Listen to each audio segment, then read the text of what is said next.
କୁହାଯାଏ ଯେ ଗୀତା ଜ୍ଞାନକୁ ଯିଏ ଅନୁସରଣ କରିଥାଏ ତା ଜୀବନ ବଦଳିଯାଏ ଏବଂ ସେହି ବ୍ୟକ୍ତିକୁ ସମସ୍ତ କାର୍ଯ୍ୟରେ ସଫଳତା ମିଳିଥାଏ। ଗୀତାରେ ଭଗବାନ ସ୍ୱୟଂ ଶ୍ରୀକୃଷ୍ଣ କହିଛନ୍ତି ଯେ କୌଣସି କାର୍ଯ୍ୟରେ ସଫଳତା ପାଇବାକୁ ହେଲେ ବ୍ୟକ୍ତିକୁ ନିଜର ମନକୁ ନିୟନ୍ତ୍ରଣ ରଖିବାର ବହୁତ ଜରୁରୀ ଅଟେ। ନିଜର କାମ କରିବା ସମୟରେ ବ୍ୟକ୍ତିକୁ ନିଜର ଚଞ୍ଚଳ ମନକୁ ସର୍ବଦା ଶାନ୍ତିର ସହିତ ରଖିବା ଦରକାର। ଆମ ଭିତରେ ଉତ୍ପନ୍ନ ହେଉଥିବା କ୍ରୋଧ ବୁଦ୍ଧିର ନାଶ କରିଥାଏ। ଏଥିପାଇଁ କୌଣସି କାର୍ଯ୍ୟର ସଫଳତା ପାଇବାର ଥିଲେ ମଧ୍ୟ ସେହି କାର୍ଯ୍ୟ ଅସଫଳତା ମିଳିଥାଏ। ସେଥିଯୋଗୁଁ ନିଜର ମନକୁ ସର୍ବଦା ଶାନ୍ତ ରଖିବା ବହୁତ ଦରକାର। ଶ୍ରୀମଦ୍ ଭାଗବତ ଗୀତା ଅନୁସାରେ ମଣିଷ ନିଜର କର୍ମ କରିବା ସମୟରେ କର୍ମଫଳକୁ ଆଶା ନ ରଖି କାର୍ଯ୍ୟ କରିବା କଥା। ଯଦି ସେହି କାର୍ଯ୍ୟରେ ସଫଳତା ହାସଲ କରିବା ପାଇଁ ହେଲେ ସବୁବେଳେ ନିଜର କାର୍ଯ୍ୟ ଉପରେ ଲକ୍ଷ୍ୟ ରଖିବା ନିହାତି ଦରକାର। ଆମର ଏହି ମନ ଭିତରେ କେତେବେଳେ ଖରାପ ଚିନ୍ତାଧାରା ଆସିଥାଏ, ସେଥିପାଇଁ କର୍ମ ଉପରେ ପ୍ରଭାବ ପକାଇଥାଏ, ସେହି କାର୍ଯ୍ୟ ରୋକିଦିଏ। ଗୀତା ଅନୁସାରେ ପ୍ରତ୍ୟେକ ବ୍ୟକ୍ତି ନିଜର କର୍ମକୁ ସନ୍ଦେହ ନ ରଖିବା କଥା। ଏହା କରିବା ଦ୍ୱାରା ହିଁ ମଣିଷ ନିଜର ସର୍ବନାଶ କରିଥାଏ।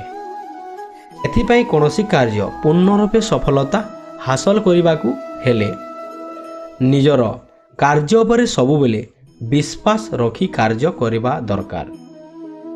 ଗୀତାରେ ଶ୍ରୀକୃଷ୍ଣ କହିଛନ୍ତି ଯେ ମଣିଷ କୌଣସି ବସ୍ତୁ ପ୍ରତି ଅଧିକ ଲୋଭ ନ ରଖିବା କଥା।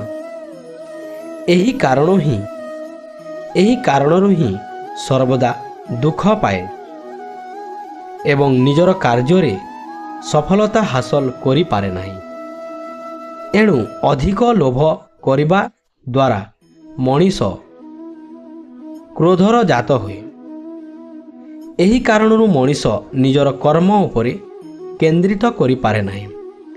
ଏଥିପାଇଁ ମଣିଷକୁ ଅଧିକ ଲୋଭରୁ ସବୁବେଳେ ବଞ୍ଚିତ ରହିବା ଦରକାର। ଶ୍ରୀକୃଷ୍ଣଙ୍କ ଅନୁସାରେ କୌଣସି କାର୍ଯ୍ୟରେ ସଫଳତା ପାଇବାକୁ ହେଲେ ନିଜ ଭିତର ଡରକୁ ଶେଷ କରିଦିଅ କହୁଛନ୍ତି। ଏହି ଶିକ୍ଷା ଶ୍ରୀକୃଷ୍ଣ ଅର୍ଜୁନକୁ କହିଲେ, ହେ ପାର୍ଥ, ତୁମେ ନ ଡରି ଯୁଦ୍ଧ କର।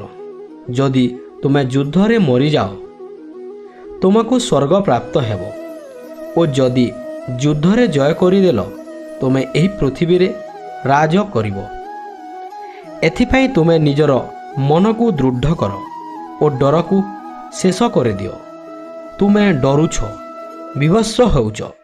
ଭଗବାନ ଶ୍ରୀକୃଷ୍ଣ କହୁଛନ୍ତି, ଯେପରି ଧୂଆଁ ଅଗ୍ନିକୁ ଢାଙ୍କି ଦିଏ, ଠିକ୍ ଏହିପରି କାମ, କ୍ରୋଧ ଏବଂ ବାସନା ମଣିଷର ଜ୍ଞାନକୁ ଢାଙ୍କି ଦିଏ। ଏହି କାରଣରୁ ମଣିଷ ଧୈର୍ଯ୍ୟହରା ହୁଏ।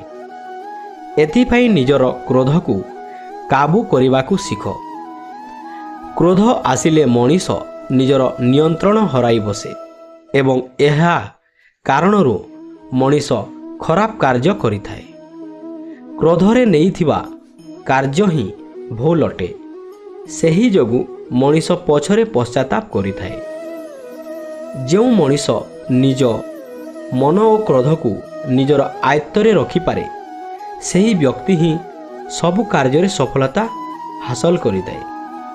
ତେଣୁ ଭଗବାନ କହିଛନ୍ତି ଯେ ମଣିଷ ନିଜର କାର୍ଯ୍ୟର ଫଳକୁ ଆଶା ନ ରଖି ନିଜର କାର୍ଯ୍ୟ ଉପରେ ସର୍ବଦା ବିଶେଷ ଧ୍ୟାନ ଦେବା ଦରକାର।